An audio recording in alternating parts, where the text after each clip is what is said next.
धुंध का रास्ता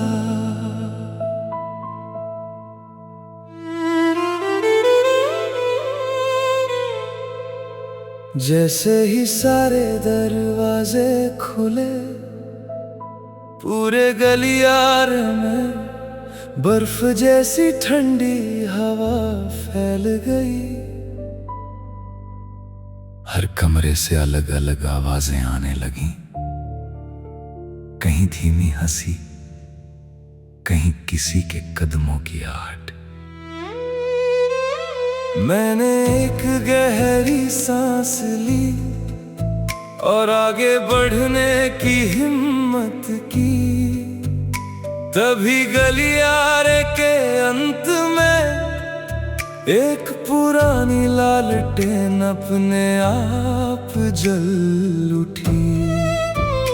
उसकी पीली रोशनी में दीवारों पर बनी परछाइयां हिलने लगी।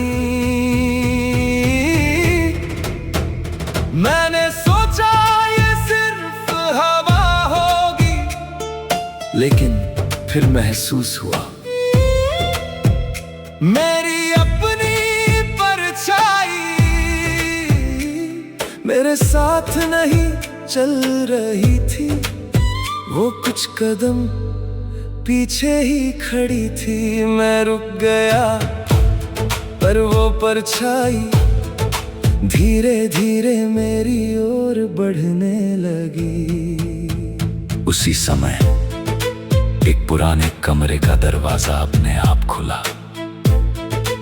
अंदर एक लकड़ी की कुर्सी रखी थी, उस पर धूल जमी हुई थी, लेकिन ऐसा लग रहा था जैसे कोई अभी अभी वहां से उठा हो।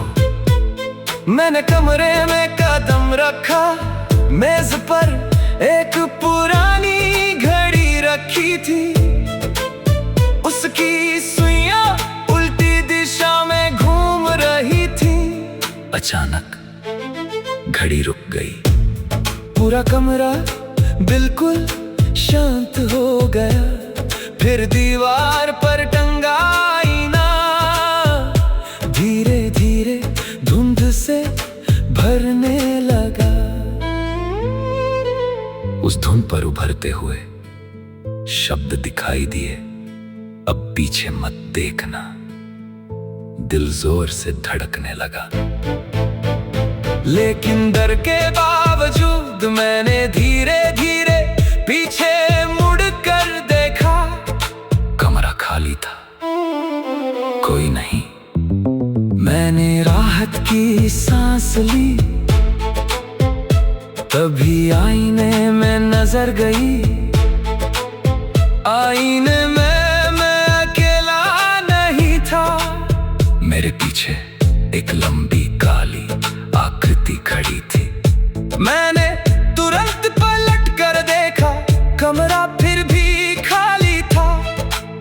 जब दोबारा आईने की तरफ देखा, वो आकृति पहले से कहीं ज्यादा पास आ चुकी थी।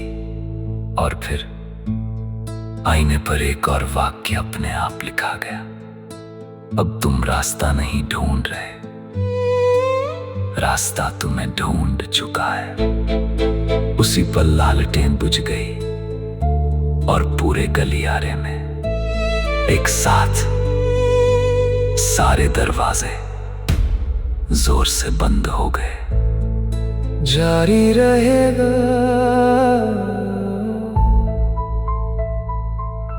जारी रहेगा। धुंध का रास्ता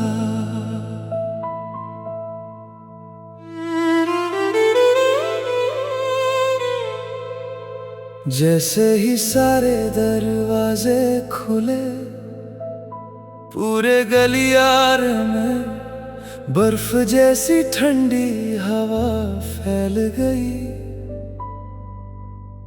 हर कमरे से अलग अलग आवाजें आने लगी, कहीं धीमी हंसी, कहीं किसी के कदमों की आहट।